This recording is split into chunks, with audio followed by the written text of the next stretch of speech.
A man named Bryan sold his sick father's entire lifelong LEGO Star Wars collection, the biggest LEGO Star Wars collection in the world, worth upwards of $200,000. They sold it to a company called Bricks and Minifigs. But after the store's owner had to leave the country, new ownership stepped in, and even though the company was actively selling and advertising the Legos, they never paid Bryan his money. And on top of all of it, for whatever reason, law enforcement is doing nothing. This wasn't my planned video for the week. I don't even know if this video is going to be highly edited, but I came across this story here on YouTube recently and I wanted to spread awareness about it. Now, I highly recommend you go watch the original video by Reckless Ben, as he's the one who's been covering this and working directly with Bryan to get his father's Lego collection back. What I'm going to tell you is a simple recap of this absolutely insane situation. But the story's got my blood boiling. This is a classic case of corporate bullying and theft, and they're kind of getting away with it.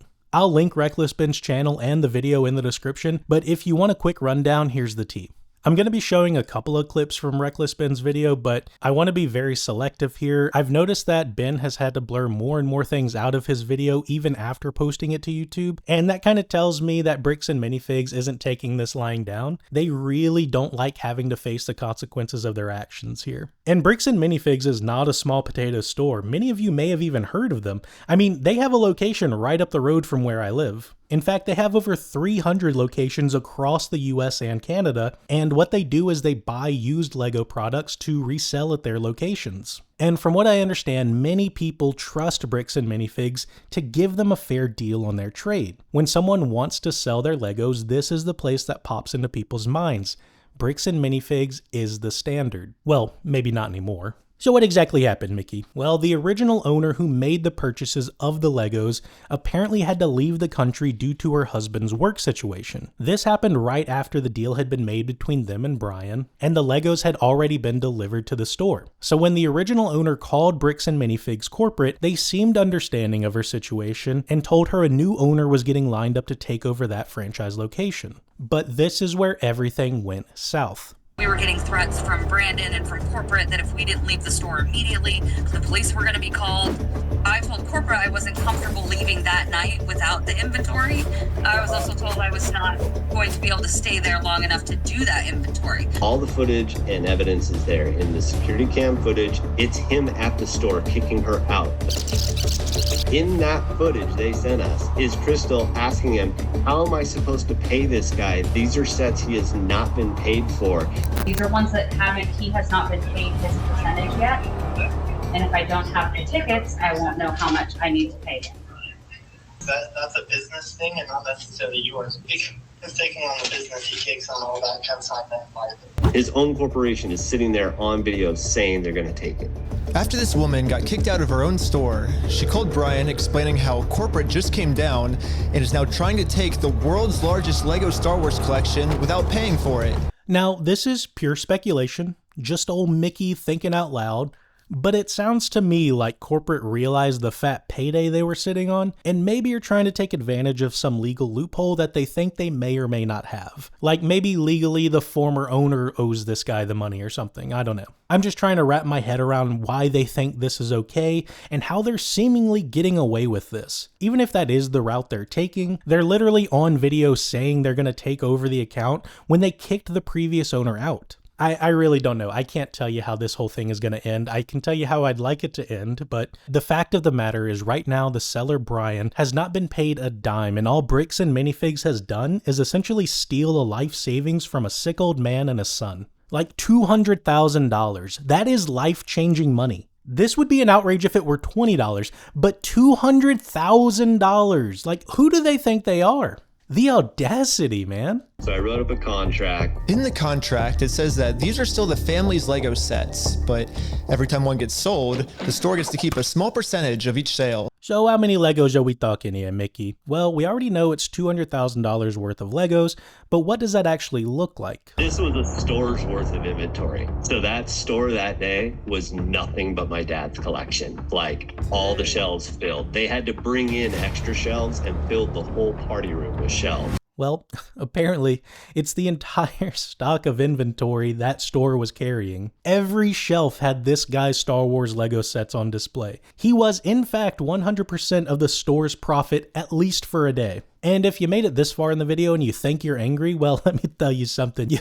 You are about to have to go sit on a block of ice to cool your ass off, because this right here is going to get you so heated. Bryan reached out to the new owner and asked how the store was going to handle the payments of the Legos and make good on their legally binding contract. It sounds like the owner was giving him a bit of the runaround, and when Bryan inevitably mentioned taking them to court, the owner changed his tune fast. The man went scorched earth, saying, if you take us to court, we will make sure it's so financially hard on you that you will never recover. Essentially letting him know that he'll wish he was only out 200 grand. They're actually threatening to spend more money taking Bryan to court instead of giving him what they owe him. Because why would they simply fulfill their contractual obligations when they can simply make a point? And this is why we've seen such a shift in the working class and why corporations are often seen as the bad guy. When you're a victim in a crime and you try to fight big corporate, they can use their money to push their big ass around and bully their way to the top. Even if you do eventually win a lot of these legal cases, it costs you so many years and so much money that in many cases, it's not even worth fighting. And that's exactly the mindset they want us to be in. But when the legal system isn't doing its job, then what are we supposed to do? How are people like Bryan, you and me supposed to protect ourselves when even a signed legally binding contract with clear video evidence isn't protecting anyone? This is exactly why I want to do my part in sharing this story, because the two things I can't stand in this world are thieves and bullies. And Bricks and Minifigs has shown us they are both. There are a lot more twists and turns to this. Reckless Ben even drives to the Bricks and Minifigs location to confront them about Bryan's collection, but surprise, surprise, the store calls the cops on him and gets him blacklisted. Not because he was threatening or disrupting the business, but because he simply asked about the Lego collection. Basically, we have, I think it's like $200,000 worth of Lego sets that we just have them in the store, and we just like to pick them up, I guess, because they were going to sell it for us, but I guess they're not selling it for us anymore. But does it sound like they want you here, right? So they have our sets though, yeah. So you are trespass from here. So okay. Trespass for life. So if you come back. Oh, for life? Yeah. If you come back, you could be arrested. Okay. Oh, so how do I get the Legos back then if I can't go in the store? Okay, we talked about that. Do you understand the trespass portion? If you come back, you will be arrested. Okay. So. Okay. Reckless Ben eventually takes this to the top, confronting the big kahuna himself, the CEO of Bricks and Minifigs. And the CEO has the audacity to straight up deny that they even have Bryan's Lego sets, despite the Legos being all over their social media accounts. Like, it's clearly being advertised here. Now you may be asking yourself, why on earth hasn't Bryan sued them yet? Well, Bryan does try to sue Bricks and Minifigs, but several lawyers explain to him that he's climbing a steep uphill battle. Which is crazy to me because, again, it baffles me how this isn't just an open and shut case. Like, they're selling this man's merchandise that they did not pay for. Genuinely, how are they getting away with this? Well, I'll tell you how. Bricks and Minifigs knows Bryan and his dad don't have the money to cover the legal fees. That's genuinely what this comes down to. They're banking on them to be broke so that they can get away with stealing from this man and his terminally ill father. And yeah, I keep bringing up that his father is sick because that's a big deal. What kind of monster does that? Couldn't be a greedy corporation. Do you feel threatened right now? Yeah. I was surprised at how much the owner wanted us to sue him. He wants this because Bryan already tried to sue him and it didn't work. We've been to a couple attorneys and they basically spelled it out saying here's the path that's going to happen if you go down each of these routes. They're now in Spain, so we're getting into that whole international thing just to have them an injunction on the store to have them go back and prove what they've sold and not. And that's like $60,000 to $70,000. Yeah, Bricks and Minifigs knows that Bryan and his dad don't have nearly enough resources to sue a company as big as Bricks and Minifigs. He's like, we're going to keep these. You're going to walk away from this. You're not coming back. And if you choose to sue us, we will drag this out in court till it is well past what this collection is worth. So where do they go from here? Well, Reckless Ben essentially tries to goad Bricks and Minifigs into taking them to court by creating a company logo with the title, "We Steal from Old People."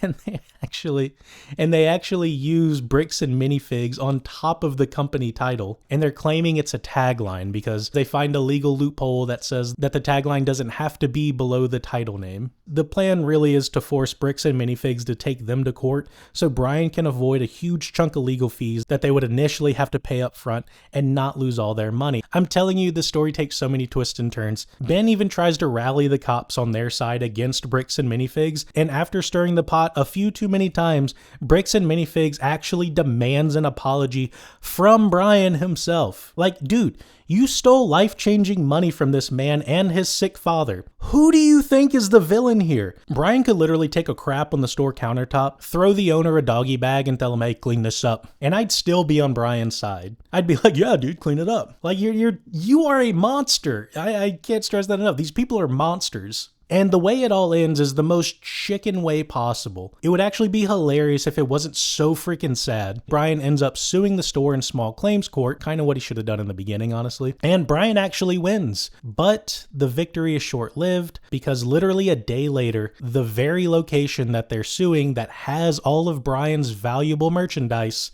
closed down. I'm not even kidding. The big ace up Bricks and Minifigs' sleeve to get the 1-2 punch on Bryan and his sick father was to just shut down the store. So even in the midst of victory, Bryan has still lost. Apparently this story is still ongoing. Reckless Ben says that this whole hour and 25-minute video is just the beginning. There's a part 2 coming soon, and I see that Reckless Ben even posted a video with a response from Bricks and Minifigs about his original video. And you should absolutely go check that out on his channel. But also, if you want the full story to this video, I cannot stress enough to watch it. I've done essentially a speed run through the ups and downs here, but the full story is worth checking out, and your jaw will be on the floor. Plus, Reckless Ben has been working directly with Bryan on this situation, so I would imagine if there is any way you can help support Bryan, Reckless Ben's channel would be able to keep you up to date on that better than I ever could. But that's where we're going to end this one. Thank you for taking the time to watch, and thank you again for all your support. Later.